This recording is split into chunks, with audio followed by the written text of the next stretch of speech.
जो चीज़ आपसे मैं अब डिस्कस करने जा रहा हूँ, ये एक प्रॉब्लम बड़ा कॉमन मसला सर्दियों में गर्मियों की निस्बत बहुत कॉमन, लेकिन जिस तरह से हमारा मुल्क है या ऐसे तमाम थर्ड वर्ल्ड कंट्रीज़ जहाँ पे इन्फेक्शंस, निज़ाम तनफ़ुस, सांस की बीमारियाँ, ये गला ख़राब होने वाली आम लोगों की निस्बत कहीं ज़्यादा होती हैं और कोई ख़ास ऐसे हमने कुछ तरीके भी नहीं रखे, ऐसे असूल भी नहीं रखे कि जिससे हम दूसरे बहुत से लोगों को प्रोटेक्ट कर सकें उनसे। तो इनमें वैसे ही इम्कान बहुत ज़्यादा होता है कि ये गले के मसले, खांसी के मसले आम लोगों की निस्बत और भी ज़्यादा ऐसे सोसाइटीज़ में, ऐसी जगहों पे कॉमन होते हैं।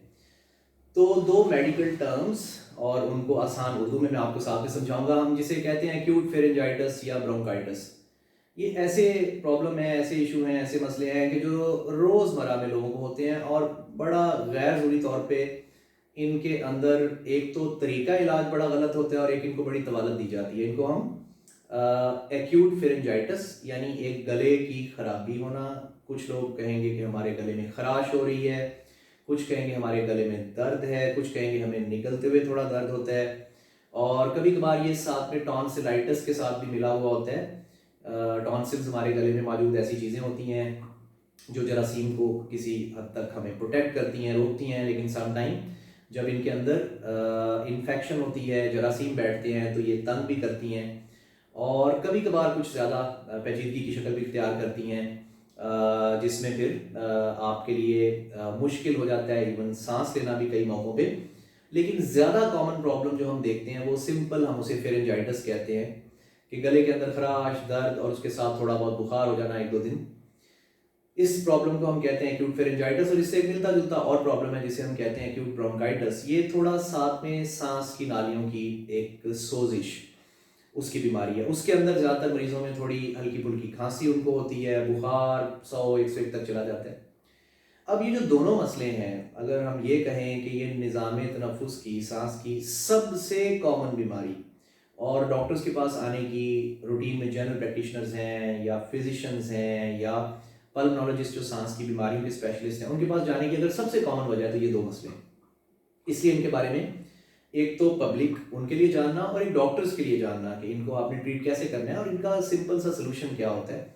और इसमें सबसे अहम कि मरीज को इस हवाले से बड़ा वाज़ेह पैगाम देना, बताना कि अगर ये प्रॉब्लम आपको हो रहा है तो इसमें कितनी मुद्दत लगेगी ठीक होने में, क्योंकि ज़्यादातर पेशेंट सिर्फ इस वजह से ठीक नहीं हो रहे होते कि उन्हें बताया नहीं जाता। तो वो समझते हैं कि मुझे तो एक दिन में ठीक होना चाहिए, मैं क्यों नहीं हुआ, और उसकी वजह से वो परेशान हो रहे होते हैं।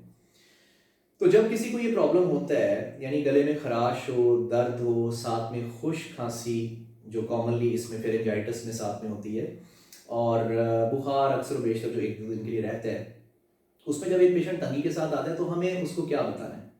हमें उसको ये समझाना है कि 90-95% मौकों पे ये वायरल डिजीज़ होती है। वायरल डिजीज़ वो होती है जिनमें इवन एंटीबायोटिक की हमें कोई ज़रूरत नहीं होती। हाँ, इल्म किताब हमें ये ज़रूर बताता है कि कुछ ऐसी सिचुएशंस होती हैं जिनमें हमें एंटीबायोटिक्स देनी पड़ती हैं। वो मुमकिन सिचुएशन क्या है कि अगर एक पेशेंट को 101.4 से ज़्यादा फ़ारेनहाइट से ज़्यादा बुखार रहे 3 दिन तक, अगर 3 दिन तक दवाइयाँ लेने के बावजूद ना उसका बुखार ठीक हो, ना उसकी गले में की अलामात में बेहतरी आए, अगर उसको बहुत ज़्यादा सर्दी के साथ बहुत तेज़ बुखार हो जाए, ये ज़्यादातर उसके साथ एक टॉन्सिलाइटिस हो जाए, तो फिर अक्सर इस तरह की कैफियत ज़ाहिर होती है। तो हमें ये समझाना होता है कि जी पहले 2 से 3 दिन आपने सिर्फ इन अलामात को ऑब्जर्व करना है, देखना है, और इसके लिए जिसे हम कहते हैं सिम्प्टोमेटिक ट्रीटमेंट, कि आपने क्या करना है, आपने नीम गर्म पानी में नमक डालकर गार्गल्स या गरारे करने हैं।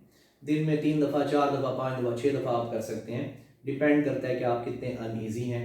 2-3 दिन तक ये गरारे करें, उस दौरान में अगर बुखार भी ठीक हो जाए, दर्द भी ठीक हो जाए, इसके अलावा कुछ और करने की ज़रूरत नहीं।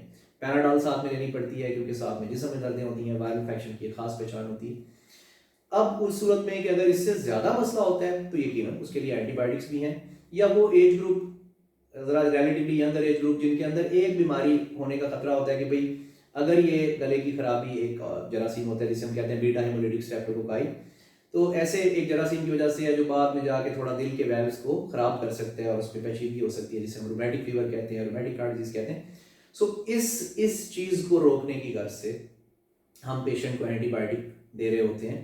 जिनमें कॉमन कॉमन एंटीबायोटिक जिसमें एमॉक्सिसिलिन साल्ट होता है या जिथ्रोमाइसिन साल्ट होता है या लीवोफ्लॉक्सासिन साल्ट होता है, ये दी जाती हैं। ज़्यादा बेहतर होता है कि आप एमॉक्सिसिलिन का साल्ट ऑगमेंटिन के नाम से या मुख्तलिफ नामों से जो आते हैं वो दें पेशेंट को। और जब दें तो कोशिश करें कि फिर अगर एंटीबायोटिक की ज़रूरत बनती है तो फिर उसको पूरे टाइम के लिए दें, उसको 10 दिन के लिए दें। ये अक्सर लोगों में, ये कुछ डॉक्टर्स के लिए एक अहम पैगाम है, अक्सर लोगों में स्ट्रेप्टोकोकल कैरियर स्टेट बन जाती है गले में, तो उसकी वजह से आप जब उसे पूरी तरह से ट्रीट नहीं करते तो वो पेशेंट बार बार बीमार होते रहते हैं। हर हफ्ते 10 दिन बाद वो आ जाते हैं, फिर आते हैं हमारा गला ठीक नहीं हुआ, फिर 1 महीने बाद हो गया। तो अगर आप उनको प्रॉपर तरीके से ट्रीट करें, प्रॉपर टाइम के लिए करें, प्रॉपर डोज में करें, जैसे अगर एक एमॉक्सिसिलिन क्लाविडोनिक एसिड है तो उसकी डोज है वो अराउंड अबाउट कोई 50 मिलीग्राम 875 मिलीग्राम की डोज अगर आप सुबह शाम दे रहे हैं पेशेंट को और 10 दिन के लिए दे रहे हैं तो ये एक इसकी मुनासिब डोज है। जब आप उसको शॉर्ट टाइम के लिए देते हैं तो अक्सर बेशतर पेशेंट ठीक नहीं होते। हमारे यहाँ इस गले की खराबी में एंटीबायोटिक मोस्टली डॉक्टर्स खुद भी, पेशेंट भी 2 दिन खाते हैं, 3 दिन खाते हैं, जिस दिन उनको आराम आता है वो सब कुछ बंद कर देते हैं। अब अगली चीज़ इसके साथ, और अक्सर बेशतर जो टर्म्स बोलते हैं जी मुझे गले हो गए, तो उस गले हो गए से ना पेशेंट कुछ बोल रहा होता है, डॉक्टर का फर्ज है कि वो उसको वाज़ेह तौर पे समझे। सम टाइम उसका मकसद ये होता है कि जी टॉन्सिल सूज गए, आपका काम है गले को देखें, आपको पता चल जाएगा। सम टाइम ऐसे है कि सिर्फ उसको गले में दर्द हो रही होती है तो वो उसको इस तौर पे बोल रहा होता है। तो एक तो आप और पेशेंट एक पेज पे हो ताकि आपको पता हो कि पेशेंट क्या कह रहा है, और फिर उन अलामात के मुताबिक ज़्यादातर लोगों में सिम्टोमेटिक और कुछ लोगों में एंटीबायोटिक्स जैसे मैंने आपको बताई वो आपको देनी होती है। समझाना क्या है पेशेंट को? समझाना ये है कि देखें आपका बुखार तो 2 दिन में ठीक हो जाएगा, 99% मौकों पे ऐसे ही होता है, लेकिन उसके बाद थोड़ी खुश्क खांसी कई दफ़ा हफ्ता 10 दिन चलती है। तो पेशेंट को ये समझाना कि ये प्रॉब्लम आपका हफ्ता 10 दिन ले सकता है, ये बड़ा ज़रूरी है।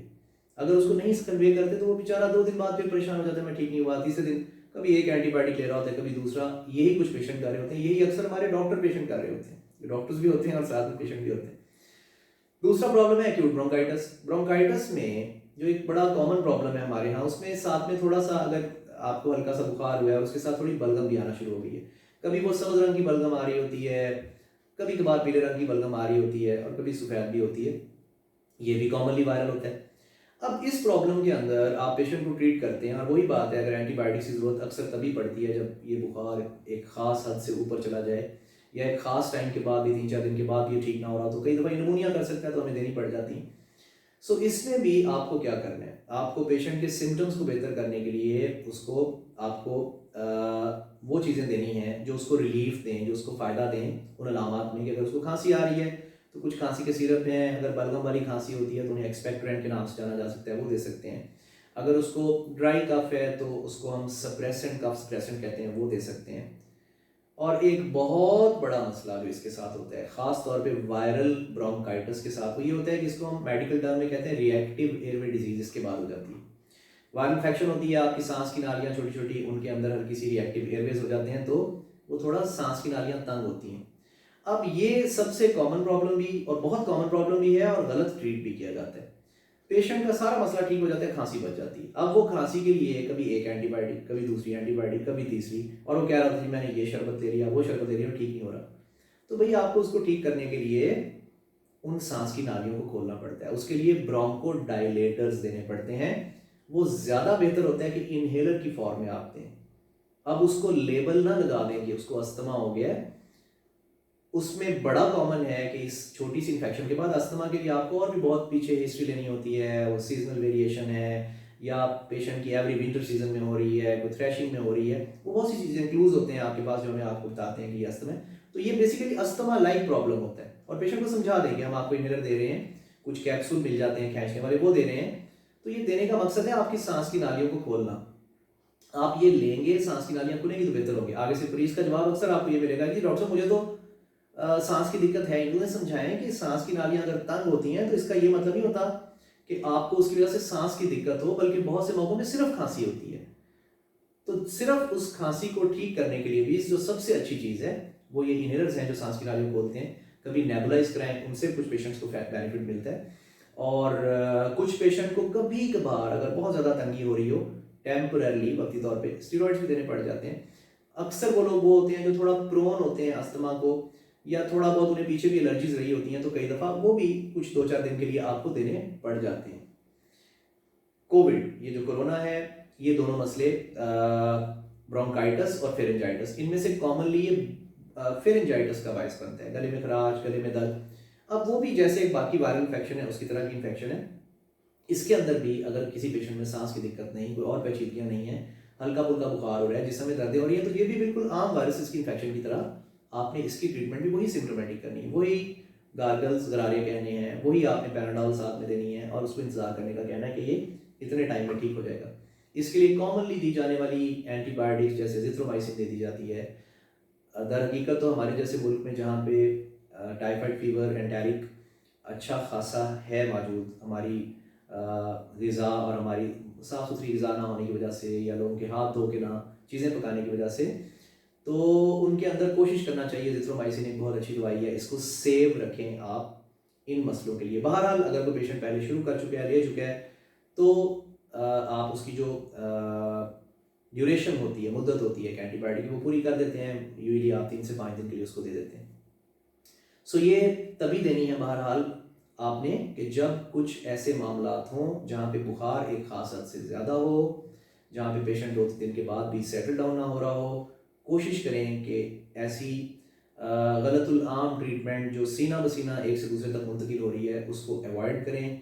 ये बड़े सादा मसले हैं, इनको हम ज़्यादा बेहतर होता है कि सिम्प्टोमेटिक ट्रीट करें और हमेशा पेशेंट को गाइड करें कि ब्रोंकाइटिस यानी छाती की थोड़ी सी इन्फेक्शन, ये कई दफ़ा आपकी ठीक हो जाएगी, इसका बुखार और बाकी अलामात, लेकिन ये 2 हफ्ते 2.5 हफ्ते तक चल सकती है खांसी। और इसी तरीके से उसको बताएं कि गला ख़राब है तो आपका बुखार वगैरह तो ठीक हो जाएगा, लेकिन हल्की की खराश कई दफ़ा या कभी कभी खांसी थोड़ी, ये कोई हफ्ता 10 दिन ले सकती है, ताकि पेशेंट के पहले से जहन में हो कि कितना टाइम उसको लगना है रिकवरी में। थैंक यू वेरी मच, बहुत शुक्रिया।